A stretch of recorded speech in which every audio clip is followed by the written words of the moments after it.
Alright guys, how's it going? Will here from Zaltek Reviews. Today it's not exactly a review, well I suppose it is. I actually reviewed the early prototype of this about 2 years ago, back in late 2019, and I thought it was a brilliant watch.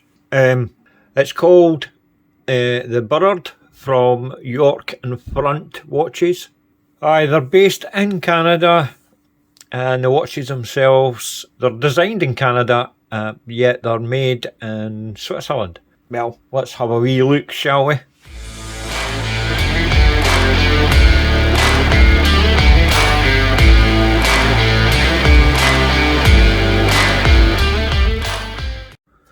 Right guys, let's get into it then. Price wise, you're looking at $499. You have two dial options, both of which are here. Obviously you've got the black one or the white one. You've got a choice of two straps as well. You've got the black or the brown. The straps are, I'm not going to talk too much about the straps, but let me just say that the straps are absolutely excellent.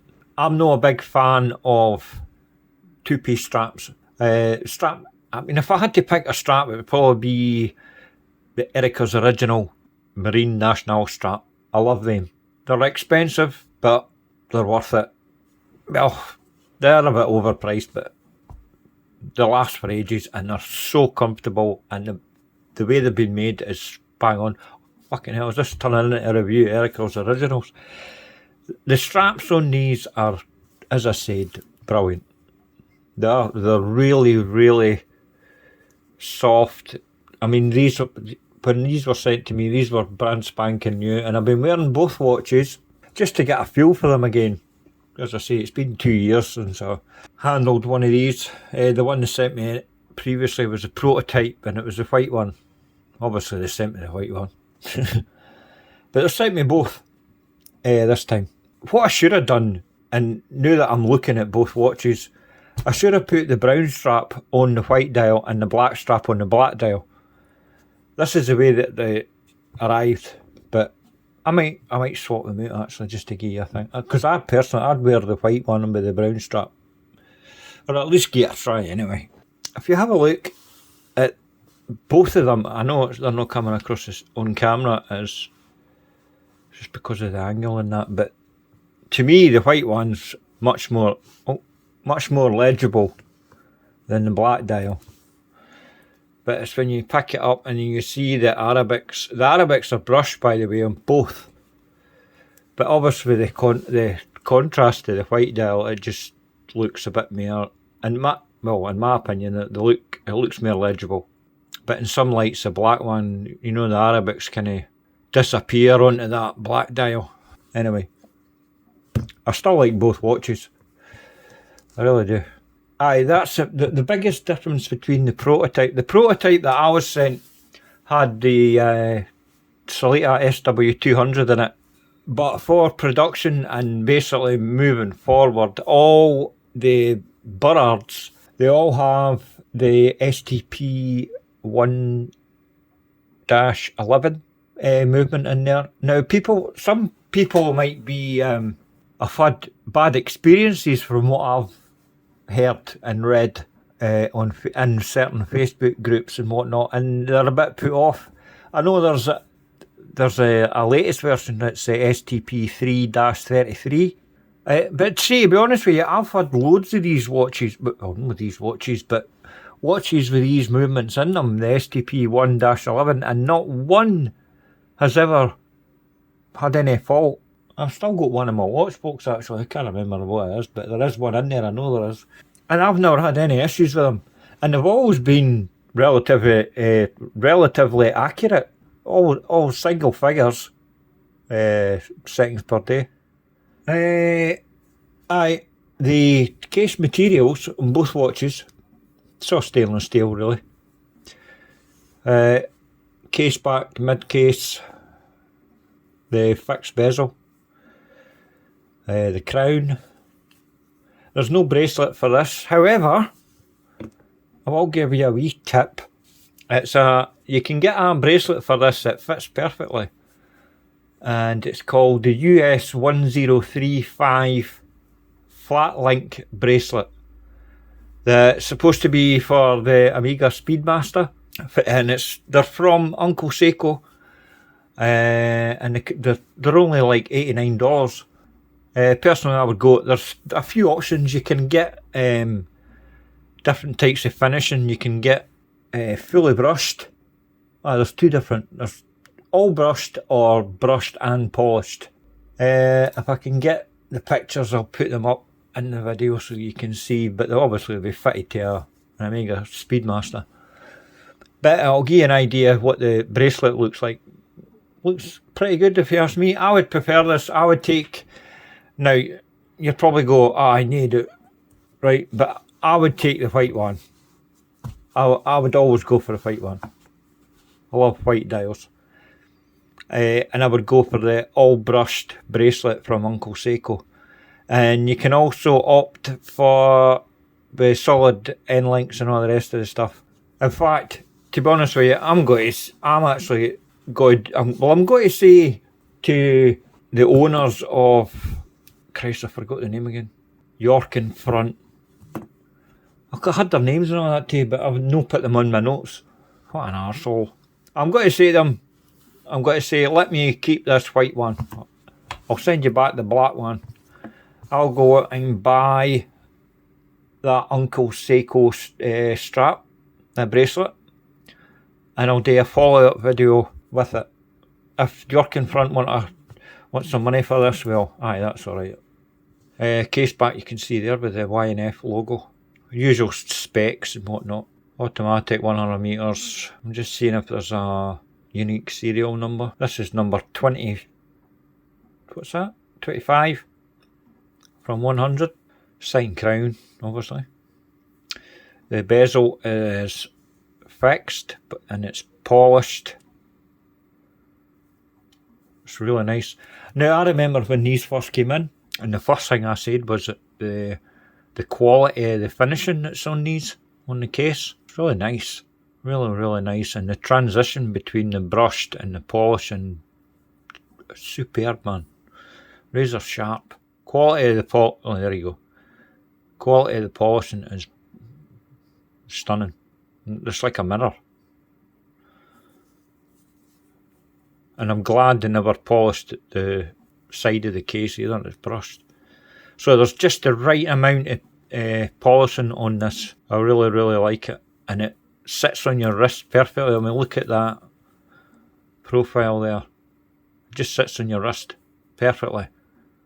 No stupid overhang or bulging case back or anything. You basically didn't see it. I'll show you a wrist shot in a minute. Oh, dimensions. I'm not going to bother. I want to keep this video short. It's a 38mm case, 44mm lug to lug, 12mm thick, and a 20mm lug width. The strap that it comes on does tapers from 20 down to 17. 20 down to 17. Perfect. I mean, I really like these straps, but quick release and all that. It is quick release, isn't it? No, it isn't. No quick release.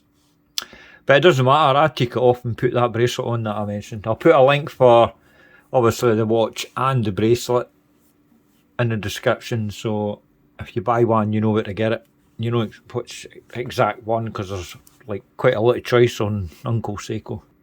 Warranty for these, I believe it's 2 years. As I say, designed in Canada, manufactured in Switzerland.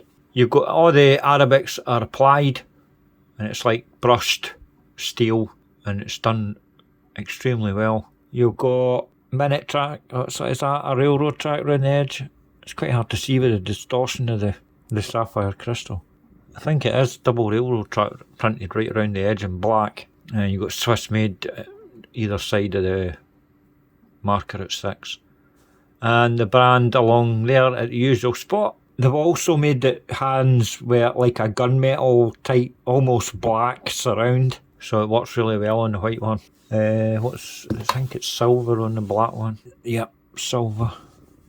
However, I like the white one, as you know. It is a screw down crown, it is, yeah. Water resistance is 100 metres. The crystal itself is double domed, but it's only a really slight double dome effect there on the top. But I do like the way they've kind of almost top hat, but it's not really top hat really, it's no big enough. It's more just like I said, a beveled edge. You can buy them direct from yorkinfront.com. It's no a Kickstarter campaign or anything like that. They're available now. Order now and you'll receive it pretty much straight away, or within a week anyway if you live like in the UK. I think it took 3 days. Once they told me that they were on their way, it took 3 days to get here in the UK.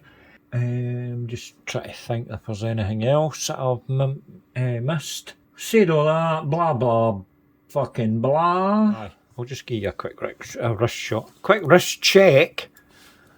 This just arrived today. Right, there's a...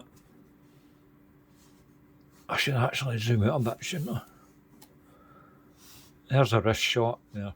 38mm. I think 38mm is the perfect size for a dressy style watch. But this doesn't... I mean, I suppose it is a dress watch, but I really like this. It's kind of like a field watch, if you know what I mean. You know what I mean? Dress watches tend to be really blingy, and I hate dress watches, to be honest with you. I would say this is like a dressy style field watch, if you know what I mean. Just enough amount of polish. And as I say, that strap is excellent. A loom shot. Let's see, shall we? Might as well get both into frame. I've barely talked about the black one. Where's my torch? I need to turn these bloody lights off as well. I think it's just the hands. Oh, I think they've got wee tiny loom markings on the outer edge of the dial, but I think they fade quite quick. It's only really the hands you see. Let's turn the lights off. You can see the loom there. I'll pick them up and let you see. As I say, there is loom dots at the hour markers, but you can barely see them. It's just the hands you see, basically. But that's enough for me. I can tell the time with that. Obviously, it says, what, 20 to 2. And the white one, same level, same consistency on both colourways. The loom, I mean, the loom in the hands is good, but obviously it's not a dive watch, is it? Right, anyway, that's pretty much me. How many minutes am I at? 19. I'll cut that in the edit. Anyway, thanks for watching, guys. And I'll see you in the next one. It might actually be another dress watch that I got in. Totally unexpected, but I'm going to review it anyway. I can't even remember who it's from. Like, I can't even remember talking about it or even requesting it, but I must have done it at some point because I got my address. That came yesterday. Plus I've got that one I showed you in the wrist shot. I've got that one today as well, but I'll probably get that other dress watch out the road. Right, anyway, I'll see you in the next video, guys. Toodles.